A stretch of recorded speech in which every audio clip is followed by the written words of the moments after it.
Ang Diyos ay nasa inyo. Huwag niyo sayangin ang panahon nandito tayo sa lupa. Lahat tayo pagsamantala lang.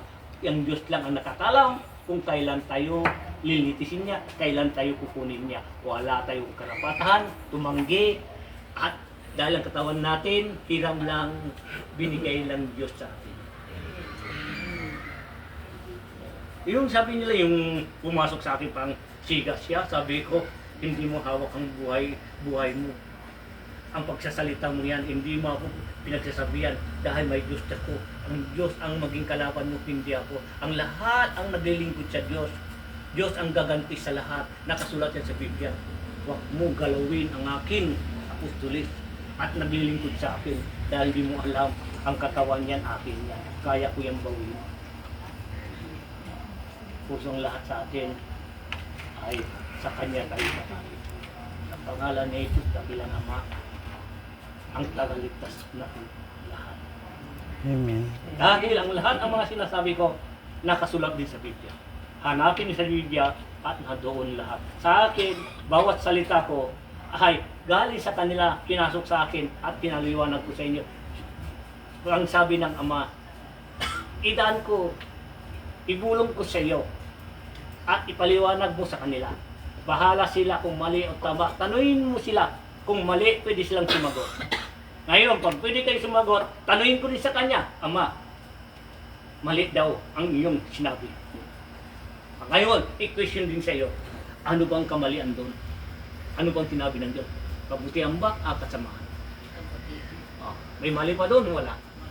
Yan ang sabi, huwag kang mag-usig para hindi ka usigan. Huwag mong sabihin mataas ka. Bawat isa sa atin ito walang mataas. Ang pinakamataas lahat, ang Diyos, siya ang magtataas sa atin. Walang pwede kahit sino man.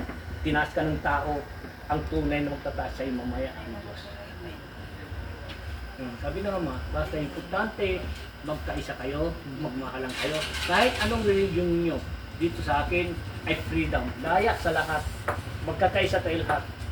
Dapat, ang bawat isa sa atin magkakasundo.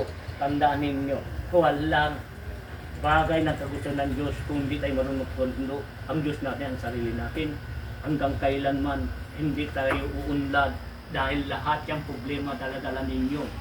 Hanggang dun lang kayo, lalo kayo magpapahamak sa ugali na hindi maganda. Tandaan ninyo sa Panginoon. Ang lahat hindi maganda. Hindi galing sa akin yan, galing sa Diablo. Ang galing ka sa akin dahil marunong ka magkumbaba, marunong ka mag-release ng problema mo dahil ako at ikaw at iisa. Lahat ng mga sakit niya, wala yan. Basta kumapit ka sa Kanya. Dahil ang sakit sa atin dumarating, natural lang yan. May iba lang sa dumarating yan dahil hindi na tayo marunong magkumbaba. Hindi na marunong tayo. Kailangan magpataas tayo. Dahil ang dala natin, virus yan. Yung nakausap kong mother doon sa palengke. Ang sabi nila, yung isa, yung nalala mo, Mon, isang madre. Opo. O doon, sabi niya, yung kasama niya, bawal daw ng tilapia kumain. Mayroon daw effect dyan, tilapia. Ang sagot ko naman, walang bawal kung kakainin mo yan. Dahil yan ang ginawa ng Diyos. Si Jesus nga, sumakay sa bangka at naghuli siya, panay tilapia, ang huli niya lahat. Tama? Ha? Oh, bakit bawal? Ang bawal, sa dugo lang yan. Kung dugo mong di talagang maging tapat yan sa wanang pagkain, minsan kakating ka, sa dugo lang yan. Mas mabuti na yung...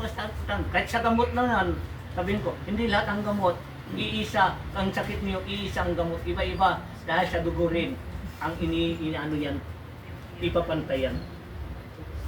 Dahil ang lahat yan, sabi niya, sa pangalan ni Jesus, dakilang Ama. Bakit malalayo kayo? Distancing nyo, Ha? distancing. Di kayo na pinubidya eh.